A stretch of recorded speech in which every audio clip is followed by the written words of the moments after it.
Congratulations, one and all. You have completed this introduction to Canva. What an amazing, amazing program. Hopefully you have learned a lot and you've already started your way on creating some pretty amazing projects.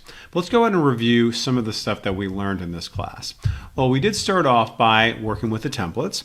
So you can see how that is a vital part of Canva, and it really is designed to kind of get you going, but ultimately allowing you to then create your own custom designs. So there's a lot of flexibility there, as you know. You start off with the templates and you say, listen, I want to go my own direction, and there are so many options to allow you to do so.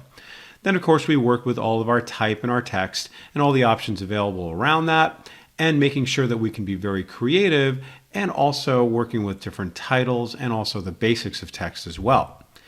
We also worked with importing images. So you can work with your own images, but of course you can work with the many, many myriad options that Canva gives you as far as all the different imagery, shapes, graphics, illustrations, and so much more that they offer you. And in terms of those illustrations, we saw how we can work with a zillion different kinds of shapes, but also working with a number of different framing options and allowing us to adjust the positioning, the color, and so much more. Then we worked with the pretty remarkable presentation options. You saw how we can create something from scratch, but then really customize it in terms of the timing, the order of it, and working with those templates that are built in really can be a huge time saver.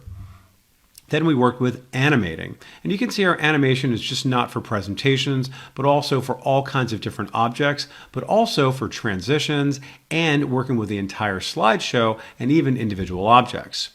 Then, of course, we looked at different sharing and collaboration options, working with other participants. And then finally, exporting to a variety of different file formats, JPEG, PNG, PDF, and so much more. So once again, congratulations everyone, and we look forward to seeing you in a future class.